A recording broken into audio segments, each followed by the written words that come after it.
بالله من الشيطان الرجيم. بسم الله الرحمن الرحيم. ومن يرغب عن ملة إبراهيم إلا من سفه نفسه ولقد اصطفيناه في الدنيا وإنه في الآخرة لمن الصالحين. إذ قال له ربه أسلم قال أسلمت لرب العالمين. صدق الله مولانا العلي العظيم. سبحانك لا علم لنا إلا ما علمتنا إنك أنت العليم الحكيم. الحمد لله আল্লাহ পাকের মেহেরবানি আর দয়াতে আজকে আমরা সূরাতুল বাকারা এর 130 এবং 131 নম্বর এই দুটি আয়াতে কারিমা তেলাওয়াত করেছি। আমরা যারা গত পর্বতে ছিলাম আমরা শুনেছি যে এখানে আলোচনা চলছে হযরতে ইব্রাহিম এবং হযরতে ইসমাঈল আলাইহিস সালাম, তারা দুজন বাইতুল্লাহ পুনর্নির্মাণ করলেন এবং পুনর্নির্মাণের পরে আল্লাহ পাকের কাছে দোয়া করলেন আল্লাহ যেন তাদের এই কাজটাকে কবুল করে। এবং তখন তারা আরও কয়েকটা বিষয়ে দোয়া করলেন। এর ভিতরে সর্বশেষ আমরা যেটা পড়লাম, হযরতে ইব্রাহিম এবং হযরতে ইসমাঈল আলাইহিস সালাম তারা দোয়া করেছিলেন, হে আল্লাহ, হে আমাদের প্রতিপালক, আপনি আমাদের পরবর্তী প্রজন্মের মধ্যে তাদেরই মধ্য থেকে নিয়ে একজন রাসূল পাঠাবেন যিনি তাদের মধ্যে মৌলিকভাবে কয়েকটা লাইনে কাজ করবেন। কয়েকটা লাইনে কাজ করতেন আমাদের নবীজি? কয়টা? তিনটা। কি কি সেগুলো?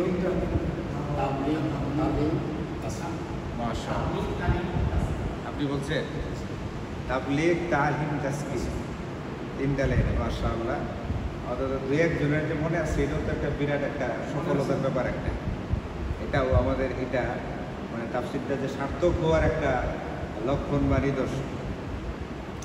আমাদের নবীজি সাল্লাল্লাহু আলাইহি ওয়াসাল্লাম মৌলিকভাবে তিনটা লাইনে মেহনত করেছেন। এক শব্দে এগুলোর নাম হচ্ছে তাবলীগ, তালিম, তাসকিয়া।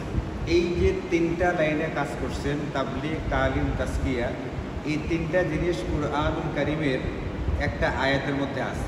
এই আয়াতটা কুরআনে কারীমে কয় জায়গাতে আছে? হুবহু একটা আয়াত। এটা আপনাদেরকে বারবার বলছিলাম, এই একই আয়াত কুরআনে কারীমের কয় জায়গাতে আছে? আপনাদেরকে বলছিলাম আমি ইশারা করে, 4 জায়গাতে আছে। একই আয়াত কুরআনুল কারীমের 4 জায়গাতে আছে, যেখানে এই কথাটা বলা আছে আমাদের নবীজি সাল্লাল্লাহু আলাইহি ওয়াসাল্লাম মৌলিকভাবে তিনটা লাইনে মেহনত করেছেন, তাবলীগ, তালিম, তাসকিয়া। এখন আমাদের কর্তব্য হচ্ছে, করণীয় হচ্ছে এই তিনটা লাইনের মধ্যে যার সাথে যেটা বেশি উপযোগী হয় সে ওইটা বেশি পরিমাণে করবে, আর বাকি দুইটা ফরজ পরিমাণ যতটুকু আছে এটা সে আদায় করবে, এবং বাকি 2 লাইনে যারা কাজ করেন তাদেরকে সমর্থন এবং সহযোগিতা করবে। এটা ছিল আমাদের গত পর্বের মূল খুলাসা বা সারাংশ। যেটা তিনটা লাইনের তিনটা সমান তালে আমাদের সবার জন্য করা কিনা সম্ভবপর না। এখন যে লাইনে পারে সেই লাইনে কাজ করবে। আর বাকি দুইটার ক্ষেত্রে করণীয় হচ্ছে, 1 নম্বর করণীয় হচ্ছে বাকি দুইটা লাইনের ফরজ পরিমাণ প্রত্যেককে আদায় করতে হবে। ফরজ পরিমাণ আদায় করার পরে 2 নম্বর কর্তব্য হচ্ছে বাকি 2 লাইনে যারা মেহনত করতেছেন তাদেরকে সমর্থন করা এবং সহযোগিতা করা। যেমন ধরেন আমরা যারা তালিমের লাইনে আছি, মাদ্রাসার লাইনে, পড়া এবং পড়াই, আমাদের কাজ হলো পড়া এবং পড়ানো। বেশিরভাগ সময় আমাদের পারা হয় পড়ানো। তাহলে আমাদের কাজটা হইতেছে বেশিরভাগ কোন ক্ষেত্রে? তালিম। কোন ক্ষেত্রে হইতেছে? তালিমের ক্ষেত্রে হইতেছে। তাহলে আমরা তালিমটা নিয়ে থাকবো, কিন্তু তাবলীগ আর তাসকিয়ার ক্ষেত্রে একটা পরিমাণ আছে ফরজ পরিমাণ। এই পরিমাণ তাবলীগ করতেই হবে, এই পরিমাণ তাসকিয়া করতেই হবে। ফরজ একটা পরিমাণ আছে, এই ফরজ পরিমাণ অবশ্যই আদায় করতে হবে। আদায় করার পরে যারা তাবলীগের লাইনে আছেন এবং তাসকিয়ার লাইনে আছেন তাদের ক্ষেত্রে আমাদের দ্বিতীয় কর্তব্য হচ্ছে তাদেরকে সমর্থন করা এবং তাদেরকে সহযোগিতা করা। এই আলোচনাগুলো কিন্তু হয়ে গেছে, আমাদের একটু শুধু মনে করানোর জন্য বলতেছি। ধরেন যে সমস্ত ভাইদের বেশি মেহনত হয় তাবলীগের লাইনে, তারা এটা করবে, কোনো অসুবিধা নেই, তাবলীগের লাইনে কাজ করতে থাকবে। বাকি দুইটার ক্ষেত্রে করণীয় কি? তালিম আর তাস্কিয়ার ক্ষেত্রে ফরজ পরিমাণ তালিম এবং ফরজ পরিমাণ তাস্কিয়া তারা করবে। বাকি দ্বিতীয় নম্বর কর্তব্য হচ্ছে যারা তালিম আর তাস্কিয়া নিয়ে আসে এদেরকে সমর্থন করা এবং এদেরকে সহযোগিতা করা। কারণ তালিম, তাবলীগ, তাস্কিয়া তিনটাই কার মেহনত? নবীদের মেহনত, তিনটাই নবীওয়ালা মেহনত। ওই যে তিনটা ছেলে দিয়ে উদাহরণ দিলাম, একজন ব্যক্তির তিনটা ছেলে আছে, কোনটাকে বেশি মেহনত করবে? নাক কান খোলা দিয়ে উদাহরণ দিলাম, মনে আছে কিনা আপনাদের? কোনটার দরকার বেশি বলেন? এখানে যেরকম একটার চেয়ে আরেকটাকে বাদ দেওয়ার সুযোগ নেই, তিনটাই আমাদের দরকার। তাবলীগ, তালিম, তাস্কিয়া, সেখানেও আমাদের তিনটাই কি দরকার। বাকি তিনটাই সবাই সমান তালে করতে পারবে না, সবার জন্য সেটা উপযোগী না। যে যেটাকে উপযোগী মনে করবে সেটা করবে, আর বাকি দুইটা ফরজ পরিমাণ হাসিল করার পরে যারা ওই দুইটা নিয়ে মেহনত করবে তাদেরকে সমর্থন করবে এবং সহযোগিতা করবে। ঠিক আছে না ইনশাআল্লাহ? এই জন্য তাবলীগের সাথীরা আসলে আমরা তাদেরকে সমর্থন করি, তাদের সাথে বৈশা তাদেরকে সহযোগিতা করি। তালিমের লাইনে কখনো প্রয়োজন হইলে কোনো মাদ্রাসাওয়ালারা যদি চিন্তা করে তাদের লিল্লা বোর্ডিংয়ে টাকা পয়সা দরকার, তাদের মাদ্রাসার নির্মাণ কাজ চলতেছে, টাকা পয়সা দরকার, সেই ক্ষেত্রেও তো আমরা যার যার মতো কী করি? সহযোগিতা করে যাচ্ছি।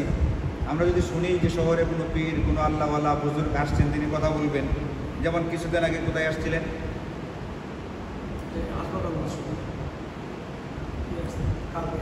আরে যে কুমিল্লার যে হুজুর আসছিলেন, হ্যাঁ হ্যাঁ, মানে বড় মসজিদে আসছিলেন না মাসখানেক আগে, তো ওইখানে পরে আমরা গেছি না, আমরা গেছি। এই যে তাস্কিয়ার লাইনে যারা কাজ করতেছেন, 3 মাসে যদি কোথাও আসেন, আমরা যদি শুনি ওনারা আসতেছেন, তাহলে তাদের সোহবত নেওয়ার জন্য, তাদের সান্নিধ্য নেওয়ার জন্যে আমরা যার যার মতো করে যতটুকু বাড়ি এখানে যাই। এটাও তাদেরকে এক প্রকার কী করা? সহযোগিতা। তাহলে আমরা ইনশাল্লাহ তাবলীগ, তালিম, তাস্কিয়া তিনটা নিয়ে আসি। ঠিক আছে না ইনশাল্লাহ? আল্লাহ তাআলা আমাদেরকে তিনটা নিয়ে চলার তৌফিক দান। এই যে ঘটনাগুলো হইতেছে, এইগুলো হযরত ইব্রাহিম এবং হযরত ইসমাঈল আলাইহিস সালাতু ওয়াস সালাম আল্লাহ পাকের কাছে দোয়া করেছিলেন। আল্লাহ পাক সেই দোয়া কবুল করার পরে এখন আল্লাহ তাআলা বলতেছেন 100, আজকের যে আমরা দুইটা আয়াত তেলাওয়াত করলাম, 130 এবং 131 নম্বর আয়াতে, দুইটা কালিমার মধ্যে আল্লাহ বলছেন যে ওয়া মান ইয়ারগাবু আন মিল্লাতি ইব্রাহিমা ইল্লা মান সাফিহা নাফসা। এই যে ইব্রাহিমের আলোচনা গেল, এই ইব্রাহিমের ধর্ম বা আদর্শ থেকে কে বিমুখ হতে পারে? বোকা বা নির্বোধ ছাড়া। যে নিজেকে নির্বোধ সাব্যস্ত করছে, যে নিজেকে বোকা সাব্যস্ত করেছে, এই ধরনের বোকা প্রকৃতির মানুষ ছাড়া, নির্বোধ ছাড়া হযরত ইব্রাহিমের যে আদর্শ, হযরত ইব্রাহিমের যে ধর্ম, এই ক্ষেত্রে কোনো ব্যক্তি এটাকে বিমুখ হতে পারে না। তাহলে হযরত ইব্রাহিম আলাইহিস সালাতু ওয়াস সালামের যে ধর্ম, ওনার যে আদর্শ, এটা থেকে বিমুখ হয় একমাত্র কারা? যারা নির্বোধ, যারা বোকা, তারা। এই কথা কে বলতেছে? আল্লাহ বলতেছে ওয়া মান ইয়ারগাবু আন মিল্লাতি ইব্রাহিম।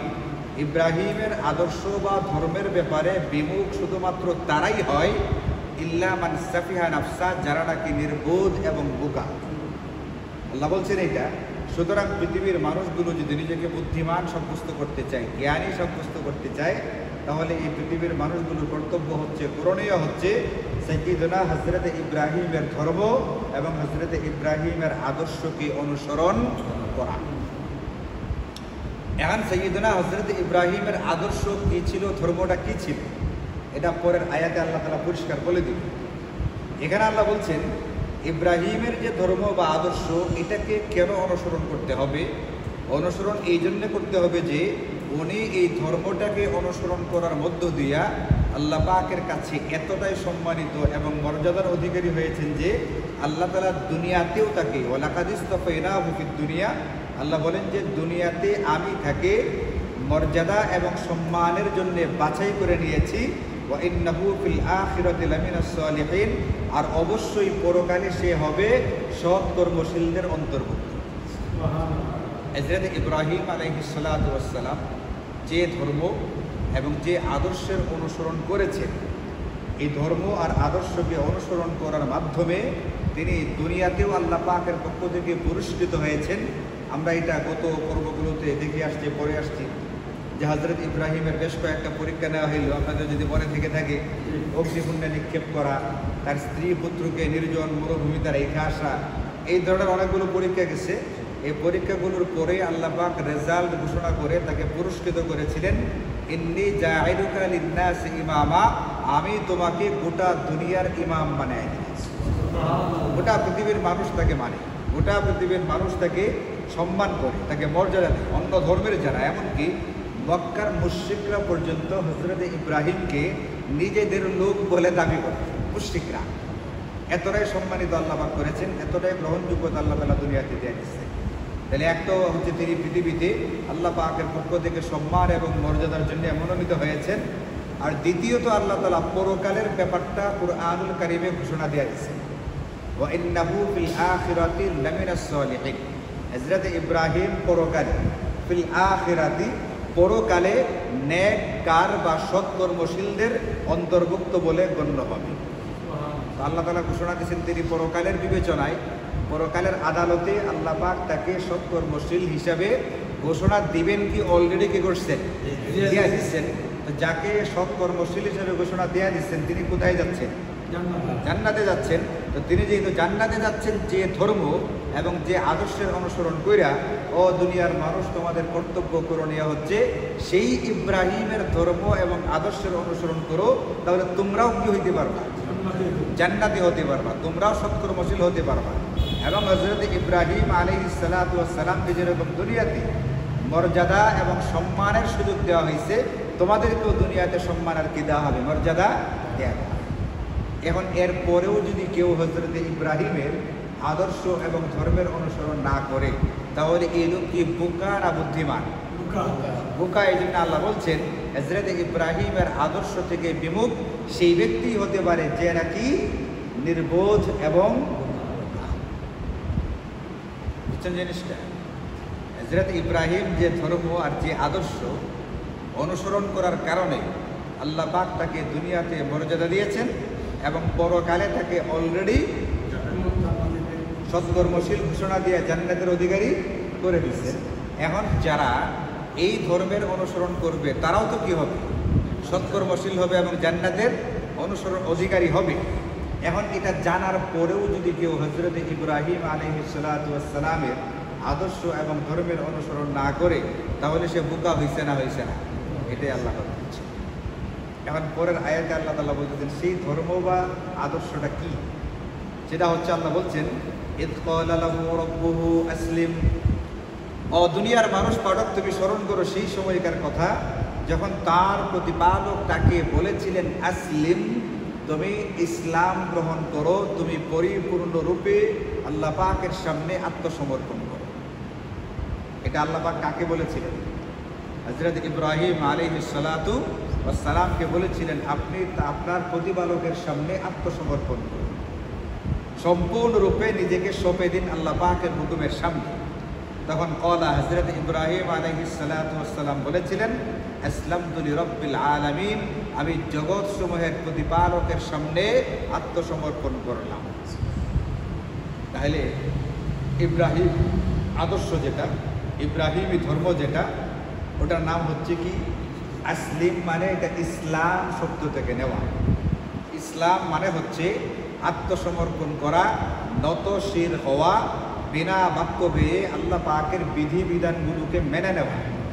মানে আল্লাহ হযরত ইব্রাহিমকে বলছিলেন, তুমি আত্মসমর্পণ করো, তুমি মেনে নাও।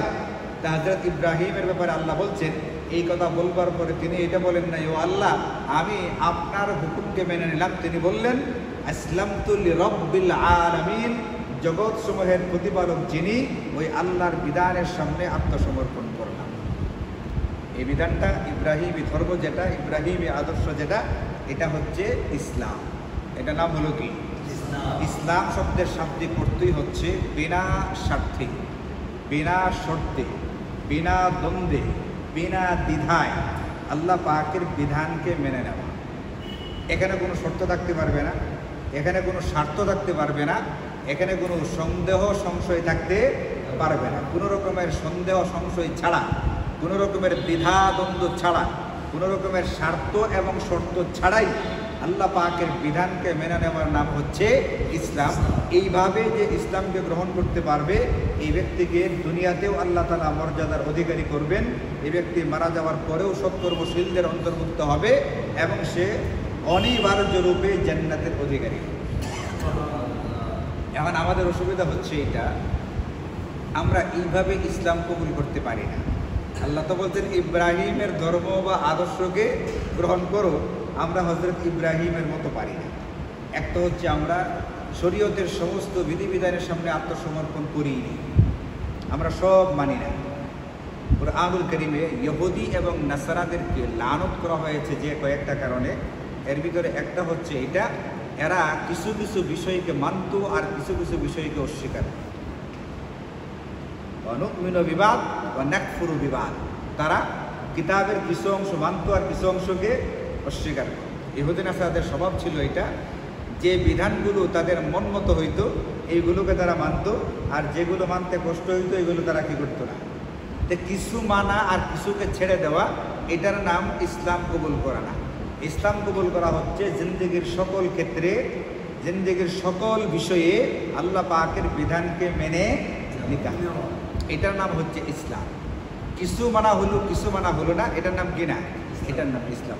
এই জন্য আল্লাহ তাআলা কুরআনুল কারীমে বলেছেন এবং সামনের আয়াতে এটা বলবেন, ফালা তামুতুন্না। ওই আয়াতটা আজকে আমরা পড়তে পারবো না, সময় হবে না, কিন্তু সামনে আসতেছে এটা। ইসলাম কাকে বলে? ফালা তামুতুন্না ইল্লা ওয়া আনতুম মুসলিমুন। আল্লাহ বলছেন, ও দুনিয়ার মুসলমানেরা, পরিপূর্ণ মুসলমান না হইয়া মৃত্যুবরণ করো না। এখন পরিপূর্ণ মুসলমান কেমনে হবে? নামাজ রোজা ইবাদত বন্দেগী কোরআনের আইন অনুযায়ী করে। ইবাদত বন্দেগী কি অনুযায়ী করে? কোরআনের আইন অনুযায়ী করে। নামাজ কোরআন যেভাবে পড়তে বলে সেইভাবেই পড়ে, রোজা কোরআন যেভাবে রাখতে বলে সেভাবেই রাখে। তাহলে ইবাদত বন্দেগী কি অনুযায়ী হচ্ছে? কোরআন সুন্নাহ অনুযায়ী। কিন্তু অর্থনীতিটা কোরআন সুন্নাহ অনুযায়ী হয়। অর্থনীতির ক্ষেত্রে কোরআন সুন্নাহর আদর্শটাকে মানতে রাজি না। তাহলে অর্থনৈতিক ক্ষেত্রে ইসলামকে মানছে না মানে নাই? 3 নাম্বার পণ্য দেওয়া বলতেছে ওদের একবারে 1 নাম্বার কাটিয়ে দিয়ে দিতেছে আপনাকে, এটাকে মানা হয়েছে? পোস্ট অফিসে টাকা জমা রাখতেছে, জমা রেখা মাসে মাসে লভ্যাংশটা, সুদ যেটা ইন্টারেস্ট, এটা খাইতেছে। তাহলে অর্থনৈতিক ক্ষেত্রে সে কি ইসলামকে মানছে? যারা সুদী কারবারে জড়িত তারা কি মানতেছে এটা? রাজনৈতিক ক্ষেত্রে যখন বলা হয় ইসলামী রাজনীতিটা করো, এটা না করে তারা সরাসরি আব্রাহাম লিঙ্কনের রাজনীতি করতেছে, গণতান্ত্রিক যে চর্চা সেটা করতেছে। তাহলে রাজনৈতিক ক্ষেত্রে ইসলামকে মানছে না আব্রাহাম লিঙ্কনকে মানতেছে? কথা ছিল কোন ইসলামকে মানা? সকল ক্ষেত্রে কি মানা? ইসলামকে অনুসরণ করা।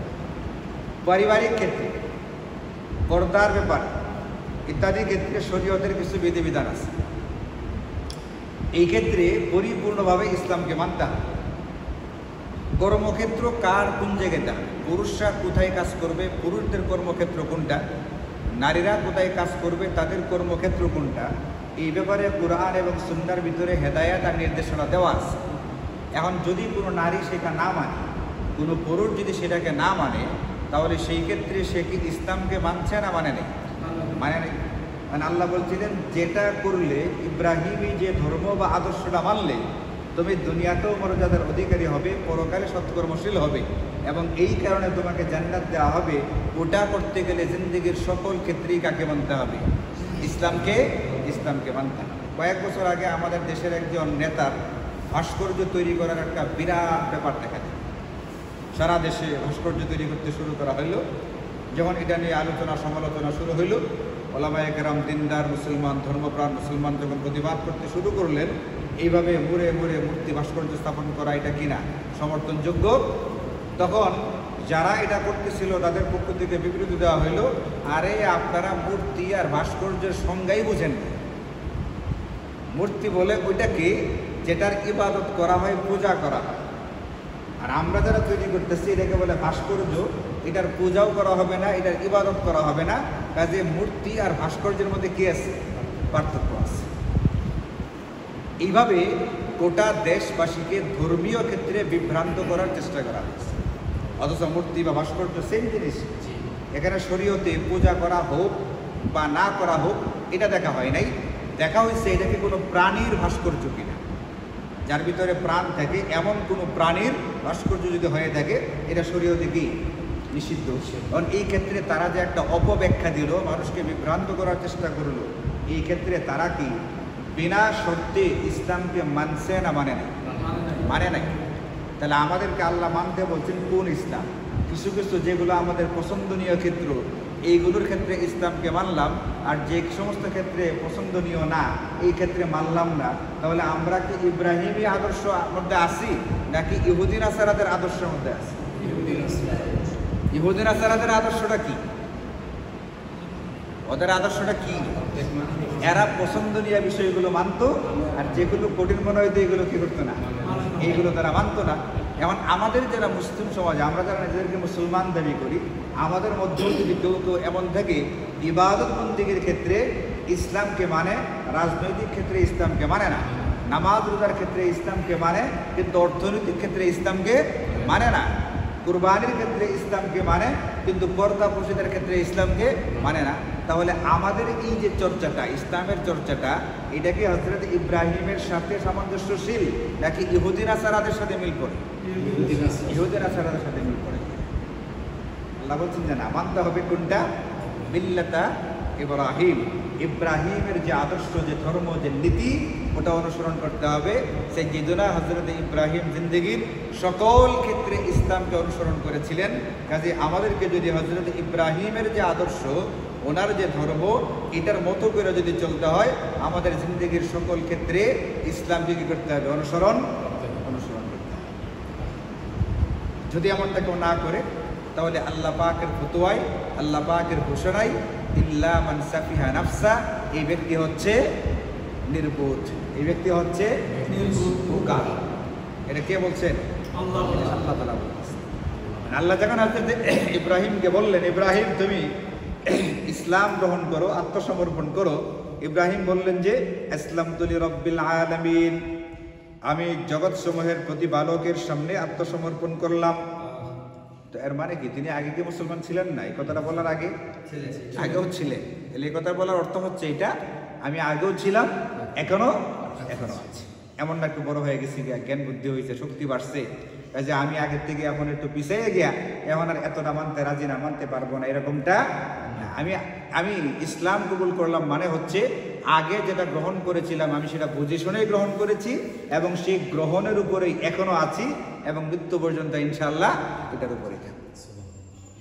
এরপরে এখানে আরেকটা কথা চমৎকার তিনি বলছেন, আল্লাহ বলছেন আসলিম, তুমি ইসলাম গ্রহণ করো। তিনি এটা বললেই হইতো যে ঠিক আছে, আসলামতু লাকা, আমি আপনার সামনে আত্মসমর্পণ করলাম। তিনি আপনার সামনে, আল্লাহকে সরাসরি না বলে বলতেছেন আমি জগৎ সমূহের রবের সামনে আত্মসমর্পণ করলাম। এটা বলে তিনি বুঝাইছেন আল্লাহ পাকের সামনে পৃথিবীর প্রত্যেকটা ব্যক্তি আত্মসমর্পণ করবে, নত শির হবে। কেন? কারণ তার পালনেওয়ালা কে? ইব্রাহিম বুঝাইছেন আমার পালনেওয়ালা আল্লাহ। শুধু এমনটা না, গোটা পৃথিবীর সমস্ত মাখলুকাতের পালনেওয়ালা কে? আল্লাহ। কাজে আমার তো আল্লাহ পাকের সামনে আত্মসমর্পণ ছাড়া করা ছাড়া কোনো কি নাই, উপায় নেই। শুধু আমার না, তিনি ইশারা করে দিলেন যেহেতু গোটা জগৎ সমূহের প্রতিপালক তিনি, কাজে সমস্ত জগতের সমস্ত মাখলুকাতেরই উচিত আমার মতো আল্লাহ পাকের সামনে কি করা? আত্মসমর্পণ করা। আল্লাহ পাকের বিধিবিধানকে কোনো রকমের শর্ত, স্বার্থ, সন্দেহ, সংশয়, দ্বিধাদ্বন্দ্ব ছাড়া পরিপূর্ণভাবে মেনে নেয়। মুসলমান যখন এইভাবে মেনে নিতে পারবে, তখন তারা হবে পূর্ণাঙ্গ মুসলমান, তারা হবে দুনিয়া এবং আখিরাতে সৎকর্মশীল, এবং তারাই হবে জান্নাতের অধিকারী। গতকালকে একটা খবর দেখলাম, বর্তমানে ভারতে আফগানিস্তানের একটা শীর্ষ পর্যায়ের একটা সরকারি প্রতিনিধি দল ভারত সফর করতেছে। এখানে বিভিন্ন ধরনের দ্বিপাক্ষিক আলোচনা এবং চুক্তি ইত্যাদি হবে এগুলোর ক্ষেত্রে। তো সাধারণত কোনো একটা দেশের যদি সরকারি উচ্চপদস্থ কোনো প্রতিনিধি দল বা রাষ্ট্রপ্রধান অন্য একটা দেশে যায়, তো সেখানে আবার দুই দেশ মিলিয়ে একটা সাংবাদিক সম্মেলন হয়। তো গতকালকে তারা এখানে একটা সাংবাদিক সম্মেলন করছে ইন্ডিয়াতে।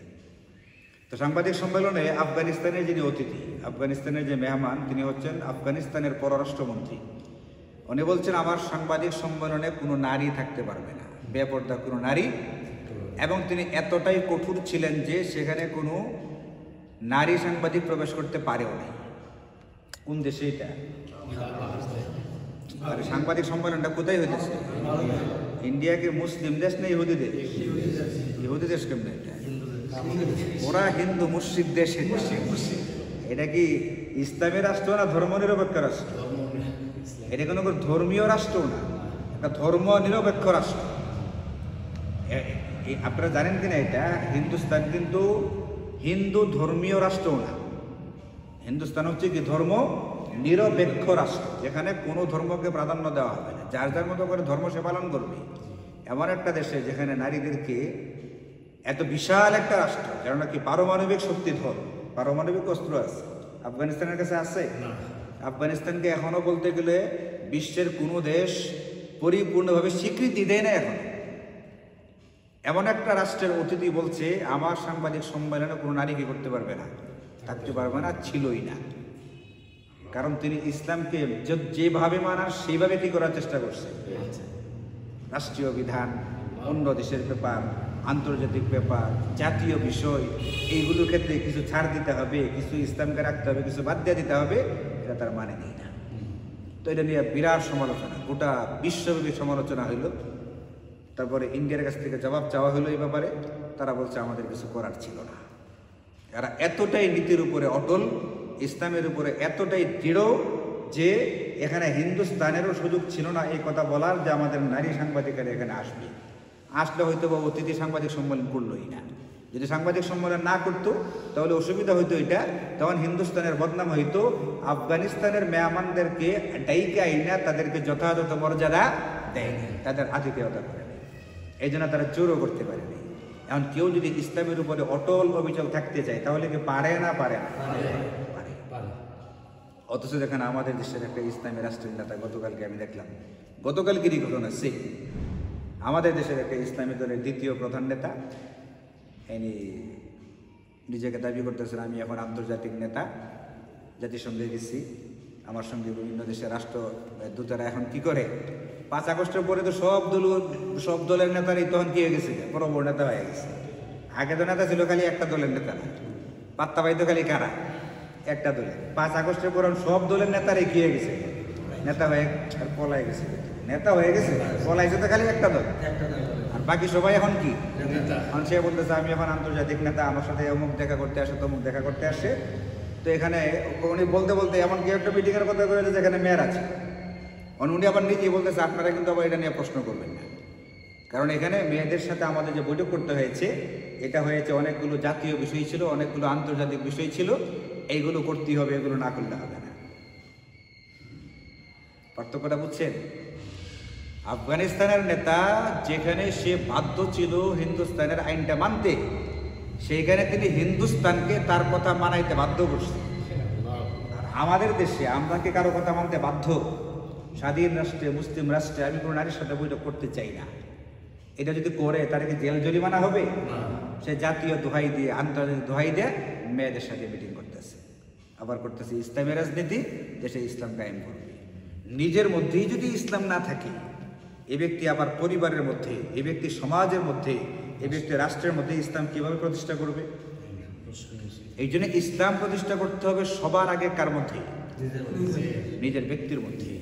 আমার মধ্যে সকল দিক থেকে ইসলাম আছে কিনা, ইবাদত বন্দিগের ক্ষেত্রে ইসলাম আছে কিনা, অর্থনীতির ক্ষেত্রে আমার মধ্যে ইসলাম আছে কিনা, আমি হালাল হারাম মানি কিনা, ইসলাম আছে কিনা, অর্থনীতির ক্ষেত্রে ইসলাম মানে কি, আমি হালাল হারামের বাছ বিচার করি কিনা, রাজনৈতিক ক্ষেত্রে আমার মধ্যে ইসলাম আছে কিনা, ব্যবসা বাণিজ্যের ক্ষেত্রে আমার মধ্যে ইসলাম আছে কিনা, মুআমালাত মুআশারাতের ক্ষেত্রে ইসলাম আছে কিনা, এটা আগে আমি দেখতে হবে আমার নিজের মধ্যে আছে কিনা। আগে ব্যক্তি তার নিজের ভিতরে ইসলাম প্রতিষ্ঠা করবে, এরপরে পরিবারের মধ্যে চেষ্টা করবে, এরপরে আরেকটু বড় সমাজের মধ্যে চেষ্টা করবে, এরপরে আরেকটু বড় রাষ্ট্রের মধ্যে চেষ্টা করবে, এরপরে আন্তর্জাতিক পর্যায়ে চেষ্টা করবে। যে ব্যক্তির তার নিজের ব্যক্তির ভিতরে কি নেই, ইসলাম নাই, এই ব্যক্তি খালি বললেই হবে আমি গোটা দেশে ইসলাম কায়েম করে ফেলবো, মোটেই হবে না। লিখে রাখতে পারেন, যারা নিজের ব্যক্তি জীবনে ইসলাম প্রতিষ্ঠা করতে পারে নাই, এরা রাষ্ট্রীয় ক্ষমতায় গেলেও কি করতে পারবে না, রাষ্ট্রে ইসলাম প্রতিষ্ঠা করতে পারবে না। রাষ্ট্রের দোহাই দেয়া, জাতীয়তার দোহাই দেয়া, আন্তর্জাতিকের দোহাই দেয়া, এরা বিভিন্ন ক্ষেত্রে ইসলামের বিধানকে লঙ্ঘন করবে। আর আল্লাহ বলছেন ইসলামকে মানতে কিভাবে, হযরত ইব্রাহিম আলাইহিস সালামের মতো যদি ওইভাবে মানতে পারো তাহলে তুমি বুদ্ধিমান। আর নতুবা আল্লাহ বলছেন ইল্লা মান সাফিয়া নাফসা, সে হচ্ছে কি। এই জন্য আফগানিস্তানে যখন ইসলামী আইন চালু হয়েছে, আলহামদুলিল্লাহ সকল ক্ষেত্রে দিন দিন তারা কি করতেছে, উন্নতি করতেছে। এবং তাদের সাথে সম্পর্ক স্থাপন করার জন্য ছোটখাটো দুর্বল রাষ্ট্রগুলো চেষ্টা করতেছে এরকম তারা। আপনি দেখবেন বর্তমান বিশ্বের যারা পরাশক্তি, আলোচিত এবং সর্বোচ্চ শক্তিশালী, সর্বোচ্চ উন্নত রাষ্ট্র যারা আছে, এরা কিন্তু সবার আগে কার সাথে কি করতেছে, সম্পর্ক স্থাপন করতেছে আফগানিস্তানের সাথে। আফগানিস্তানের সাথে রাশিয়া অলরেডি আরও আগেই সম্পর্ক তৈরি করছে। এই প্রতিনিধি দল চীনে আর আগেই ঘুরে আসছে, চীনওয়ালারা ঠিকই সম্পর্ক কায়েম করতেছে। এখন হিন্দুস্তান, যাদেরকে আমরা সবচেয়ে বড় দুশ্মন মনে করি, তারা দাওয়াত দিয়ে আনছে, 5 দিনের মেহমানদারি করতেছে, বিশাল আয়োজন করে। আমেরিকা তো এগিয়ে আছে কিছু। তো যারা বড় বড় রাষ্ট্র তারাই কিন্তু কি করতেছে, সম্পর্ক কায়েম করতেছে। আর আমি আর আপনি নামটা উচ্চারণ করতে কি পাই, ভয় পাই। এমন একটা পরিবেশ পরিস্থিতি তৈরি করা হয়েছে, নামটাই উচ্চারণ করা যায় না। অথচ এই বর্তমান বিশ্বে সবচেয়ে বেশি যদি ইসলামী আইন যদি অনুসরণ করা হয়, চর্চা করা হয়, কোথায় হইতেছে, আফগানিস্তানে হইতেছে। এবং এখান থেকে ইনশাল্লাহ কিয়ামতের আগে যখন দাজ্জালের বিরুদ্ধে যখন বাহিনী তৈরি হবে, যুদ্ধ করবে, আমাদের হিন্দুস্তান থেকে, ভারতবর্ষ থেকে যে দলটা হযরত ঈসা আলাইহিস সালাতু ওয়াস সালামকে সহযোগিতা করবে, এটা কোত্থেকে বের হবে, ওখান থেকে বের হবে। খোরাসান এটা আফগানিস্তান থেকে, হ্যাঁ এখান থেকে বের হবে। এই পৃথিবীতে যদি খাঁটি মুসলমান থেকে থাকে, সত্যিকারের বীর মুজাহিদ, এরা কোথায়, আফগানিস্তানে। আর গোটা পৃথিবীতে এদেরকে সন্ত্রাসী বানায় রাখছে। গোটা পৃথিবীর মিডিয়া যারা নিয়ন্ত্রণ করে ইহুদিরা, আর একটা খবর তৈরি করে, এই খবরটা আমেরিকা প্রচার করে, আমেরিকার কাছ থেকে গোটা দুনিয়া কি করতেছে এটাকে, তারা যেভাবে সাজায় গুছায় এটাকে ছাড়ছে, এইভাবে সারা দুনিয়াতে প্রচার করা হইতেছে। গোটা দুনিয়া তাদেরকে সন্ত্রাসী বানায় রাখছে। অথচ এই মুহূর্তে আফগানিস্তানে যে নিরাপত্তা আছে, এই তো কয়েকদিন আগের কথা, ডোনাল্ড ট্রাম্প নিজে বলছে আমার আমেরিকাতে এই পরিমাণ নিরাপত্তা নাই, আমার শক্তি আফগানিস্তানের চাইতে বেশি, কিন্তু আফগানিস্তানে জননিরাপত্তা যে পরিমাণে আছে, আমার আমেরিকাতে সেই পরিমাণ কিনে নিরাপত্তা নেই। এটা কিসের বরকত, ইসলামী আইন। কিসের বরকত, ইসলামী আইন। এই জন্য প্রত্যেকটা রাষ্ট্রে ইসলামী আইন, কোরআনী আইন হওয়া দরকার। এই জন্য আমাদের ব্যক্তিগত জিন্দগিতে ইসলাম, আচ্ছা আমি রাষ্ট্রে পারি বা না পারি, আমি আমার নিজের ব্যক্তিগত জিন্দগিতে পারি না, এই জন্য ইনশাল্লাহ আমরা সবাই চেষ্টা করব ব্যক্তি জীবনে ইসলামকে পরিপূর্ণভাবে অনুসরণ করার জন্য। যতগুলো দিক আছে, পারিবারিক, রাজনৈতিক, অর্থনৈতিক, ইবাদত বন্দেগী, মুআমালাত, মুআশারাত, সকল ক্ষেত্রের জন্য আমি কি করতে পারি, ইসলামকে অনুসরণ করতে পারি। যদি করতে পারি তাহলে আমি আল্লাহ পাকের ফতোয়ায় বুদ্ধিমান, আর এমনটা না হইলে সে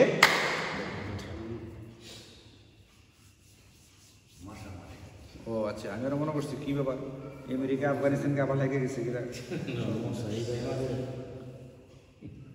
তো আজকে আমরা দুটো আয়াত তেলাওয়াত করলাম, তাফসির করলাম। এখান থেকে আমাদের যে শিক্ষণীয় বিষয়গুলো আছে, এর মধ্যে 1 নম্বর শিক্ষণীয় বিষয় হচ্ছে এটা, যে আমাদেরকে বুদ্ধিমত্তার পরিচয় দিতে গেলে হযরত ইব্রাহিমের আদর্শ কি করতে হবে, অনুসরণ করতে হবে। 2 নম্বর শিক্ষণীয় বিষয় হচ্ছে এটা, আল্লাহ পাক নিজে বলছেন যারা হযরত ইব্রাহিমের ধর্ম বা আদর্শকে অনুসরণ করবে না তারা নির্বোধ, বোকা।